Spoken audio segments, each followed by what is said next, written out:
voice now for the cover the North Tarrant Express. And this is going to kind of be a tag team. We're going to cover the current segment that's under construction and then segue into the proposed extension 23. Mike's just kind of cover the old and then how. Ran, well, Chris talks about the new. That's right. So Mike will. We wanted to share with you the latest information that we've received from the NTE folks within the last week on some individual project segments that we know that y'all are got an interest in. Beginning with the eastbound outside service lane, that is substantially complete. If you're driving out there, and all of the drive approaches to the businesses have now been complete. The eastbound inside lane is scheduled to be completed in mid-March. Moving on to the eastbound service road, the U-turn there before you get to the 157 intersection, they tell us should be complete by mid-February.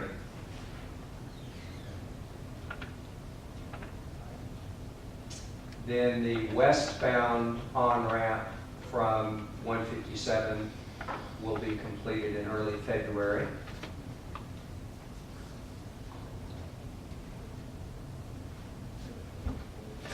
Then the eastbound off-ramp to go to 157, they're telling us will be completed in mid-March.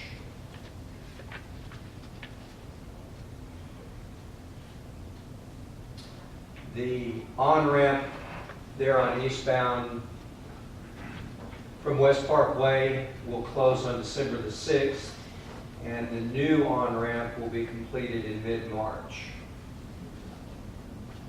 So there's going to be that time period between December and mid-February that's going to be kind of tough going within that stretch of 183 and the service road. Compared to how smoothly it's been going for the last year. So. Could get worse. And then the construction of what will become the eastbound managed lane exit to 157, they tell us will be completed in May of 2014.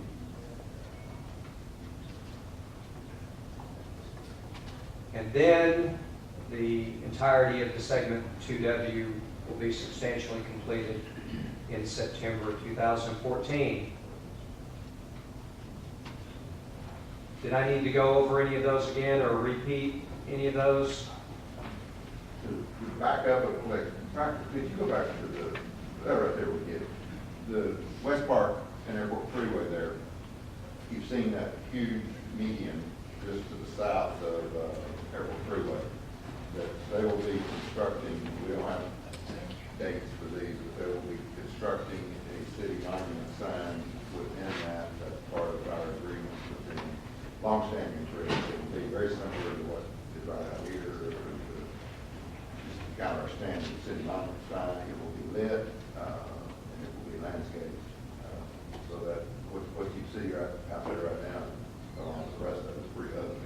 But that there are better days ahead. If you've been out there in the last few weeks, you've seen that they're completing the retaining walls, corners, all that transition. The other thing on that is I want to brag on some of the members of our staff a little bit. I don't know how frequently you go out there, but the work that has been done to help the quick trip, the traffic out there, it seems to be working real well.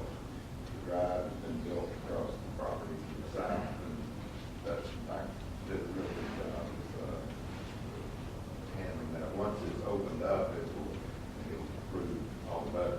I'm not asking my family yet, but is it, from all standpoints, is it working better? It's working good. So, anyway, that's, every once in a while, we get something right. So, I think that's one that we got right there. Any questions about the part that's under construction? We're still having some people, as people travel southbound on the parkway just past it with the new U-turns.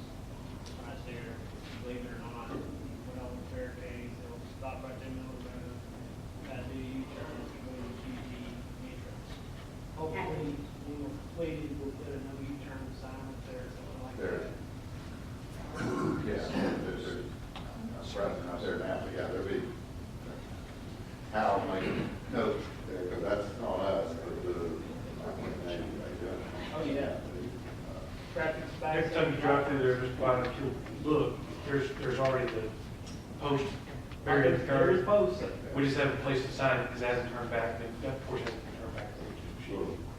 We'll get that taken care of, and hopefully that kind of learned behavior, because they'll learn when they come out and turn in, or they can go down to the new drive.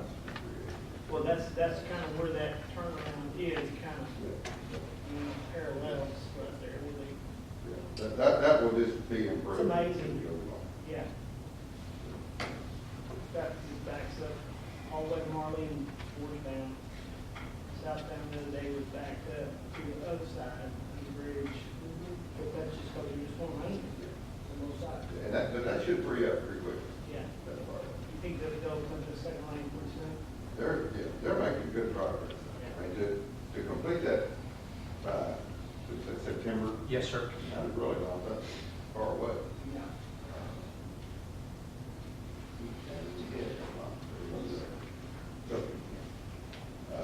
There has been much improvements in that corridor from the car dealership standpoint.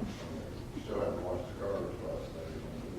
And then the residential development there behind the Infinity Valley dealership, I've not heard from them lately, not here tonight, but I think that must be much improved.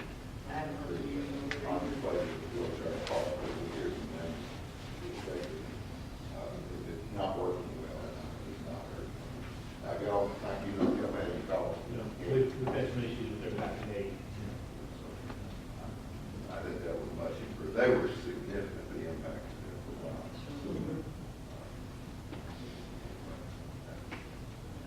But we'll move on to the next section.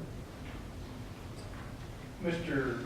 Kramer and I went to a meeting with TXDOT and the city of Irving and ourselves to talk about the 183 managed lanes, or what in my mind is still the 2E segment as it affects us. And that is the improvement from the 183, 121 split over to 35E, as well as portions of Loop 12 and 114. You all already know this, but by way of reminder, an RFQ was issued last February. In July, TXDOT received 4 qualification statements. They shortlisted all 4 of those groups and have gone through an industry review of the RFP. Once they heard back from those 4 groups, and they released a final RFP on November 7th of this year. And so that is out right now. It's being worked on by those 4 groups. The current schedule calls for a award contract this May of 2014, and actually beginning construction mid to late 2014. With that being substantially complete by mid to late 2019. This project is pretty interesting, and let me go back. I think my map's a little bit bigger here. It's a little hard to tell in TXDOT's picture here, but here we are at the 121, 183 split. This kind of light blue color that exists, it actually runs underneath the pink and yellow. You can see light blue here. That's the minimum base scope in the project as it's out for proposal right now. The other colors that you see are some additional scope components that they are seeking bids on. And the idea is to award as many of those in any combination that they can. And that's where they're trying to create kind of this competitive nature between the various proposers. It sounds a little odd, any of those additional components could be awarded. They don't have to be awarded sequentially. You don't have to have 1, 2, and 3 to award 4.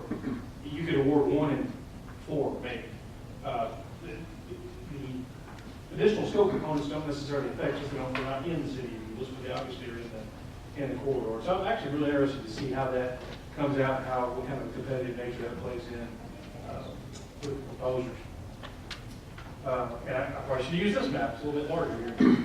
Specific to Euless, the minimum base scope, State Highway 183 east of 121 to east of Euless, it is a full reconstruction of the existing 3 lanes with the addition of a managed lane, a single managed lane in either direction.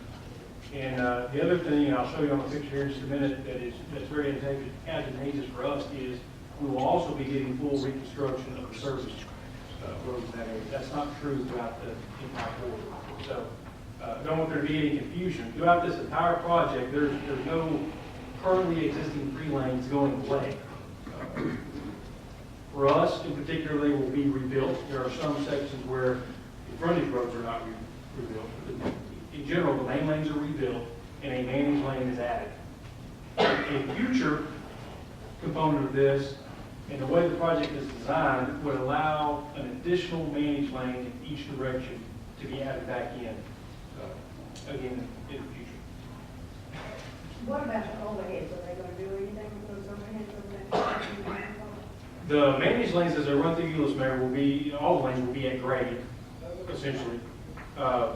You might see, and I will go back, and take me a while to go back, on the current west segment, there basically out in front of Service King, you see those elevated lanes that kind of appear just to stop in the middle of the area today. Those are actually the managed lane ingress and egress points to 157. If you were to continue on the managed lanes, they drop down and continue at grade. And so they will run at grade. It's a little hard to tell from this picture, but this is FM 157. And so this is where the project ties back in through 157, then through Ector Drive, and through Main Street, all of which will get new overpass bridges. Main Street bridge will, there's that kind of slight jog. It's not perfectly lined up on Main Street. That jog will be eliminated. You'll end up with the Texas U-turns that we like there at Main Street. And then, just after you get past the Methodist Church here, you'll see that many of the colors go away. The road segment is such there that they are adding on, if you will, to the outside of the existing roads. And again, the managed lanes remain at grade in the middle. Also want to make sure everybody is aware that TXDOT will be holding a public meeting on Monday, December the 9th from 6 to 8 p.m. It's kind of a come and go meeting. And it'll be at the Campus West facility there at First Baptist. And it will be specifically focused on the 5 miles that is 183 and the 121 split east to 161. They'll have project maps, TXDOT representatives there available to answer questions. City staff will be there for it. They're gonna tell us something you didn't tell us, man? I'm sure they know much more about the project than I do, Mayor, but it's really an opportunity just to kind of talk to the residents and the businesses. One thing I will tell you, there's lots of questions about the right-of-way and how it will affect the corridor, whether it be a business or maybe even the church. If you're familiar with the original right-of-way in the environmental clearance, that has not changed. So Hal has a good, the maps I attempted to show you here that are hard to see. He has those blown up when we got them over in the planning development building in the cooler room for anybody that'd like to see it. You can kind of walk folks through that, meet the public to come and see. They'll have the same exhibits at the public meeting, but they have not purchased right-of-way on this segment yet. But the right-of-way that was environmentally cleared several years ago, and all the folks through the corridor that we have talked to about how that will affect, that's remained the same. That right-of-way line is remaining the same. There's not been any change. Didn't they state the other day that they were expecting to start that process of right-of-way acquiring soon? Basically, as soon as they finish their public meeting. Is there any mention in this, or Well, from a technical sense, and Gary can help me on this, I mean, the TXDOT CDA authority legislatively is for certain corridors. And I guess from a technical sense, Harwood expansion falls outside that corridor. That does not mean it will not be tied to this project. I mean, there are other ways that they can do that, but you would not find that section in the RFP that is currently out. Yeah, this is an example of government at its finest, because it's project, they'll tell you, Harwood doesn't play a part in it at all. The reason it is because they're totally focused on the CDA, and they have no authority to do that. They, separate section of TxDOT and, well, probably more important with the NPO, the COG, Regional Transportation Group, are working on that. It's an effort to provide relief in the early days of this, but it's not, depending on who you ask, bottom line, and they're both telling the truth. The TxDOT has a separate section for this type of work, and they have authority to get involved in it all. So, one other thing on this is, the public meetings are important. It's important that we go and provide some comment. I think there are those out there that, for whatever reason, are of the belief or they're telling people that some of the free lanes are going to go away throughout the entirety of the North Tarrant Express. And this, it doesn't matter whether you're for the tolls or against it, because it has nothing to do with the tolls. But throughout the entirety of that, the free lanes are being maintained. And in some cases, there's a free lane being added further to the west. But when you get to this project, all the way to 3580, there is no loss of free lanes. And the plans that Hal has in the office over there that you will see in this public meeting, and it shows it right there, is verified. There's no, it's not a, there's no dispute there. In fact, it's just, there will be 3 lanes in each direction. What is, and I think there's just some confusion, there is, in the western section, there are 2 managed lanes in each direction. It tapers down to 1 when you get right here, but if the future plan is to add the additional managed lane, and it is supported by toll, and if the modeling comes out that it will support additional toll lanes, I think it's to everyone's advantage that's in that food chain to build it. But I think that's where the confusion is the reduction to 1 lane is simply managed lane. It has nothing to do with toll, with the free lanes. Questions on any of that? Right quick, on the misinformation and those quote unquote eliminating of lanes, which is not going to happen, is there anything we can do to direct people on our side, how they can go and verify it for themselves? Well, we talked about that today, I guess. I mean, we will be linking our website to this, if it's not already done. And we're already linked to the North Tarrant Express. We'll be linking it to this. There's not a lot yet to put out there other than schematic drawings or whatever. Remember, this is a design build, so it's, there are no firm plans. Just look at it as a design build project, but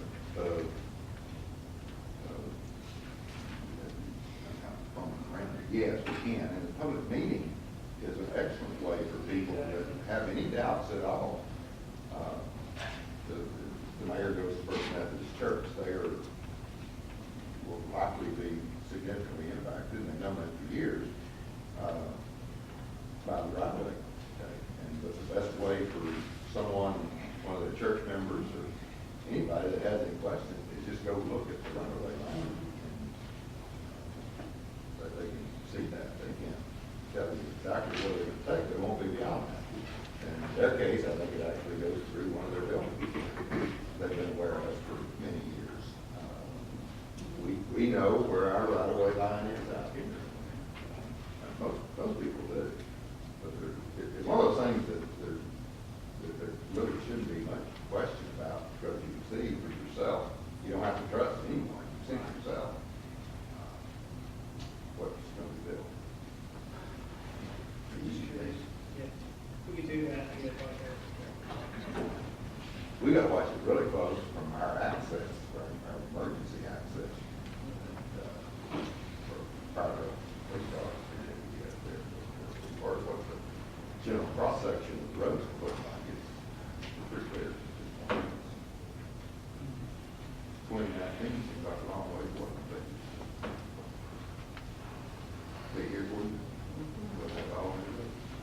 And that is a huge benefit where we started on this. When I first talked with y'all a number of months ago, at that time, we didn't think our lanes would be rebuilt. We thought they would be overlaid. We did absolutely not think our service roads were going to be rebuilt, and they will be rebuilt, so. Now, when they rebuild, are they rebuilding with asphalt instead of concrete? I asked that exact question at the meeting. I think because of the section that's currently under construction, I think that was an issue for a lot of folks. The specifications would allow for that. That is part of the design and build process. What TxDOT will tell you is the concessionaire also has the maintenance responsibility. So there is a determination being made as part of their bid as to not only the initial cost, but the maintenance costs over time. I asked them if they would specifically kind of punch that, element and let people know that, because really the first segment, that was not, nobody pulled the tablecloth out from under anybody. He was always in there. He just was not communicating well. And so an expectation was or an assumption was made, and it was kind of everybody found out later. And so they said they would address that, particularly in the public meeting. It is not written that it has to be concrete or has to be asphalt. It is an either or. It's going to come back into that determination of maintenance. Yeah,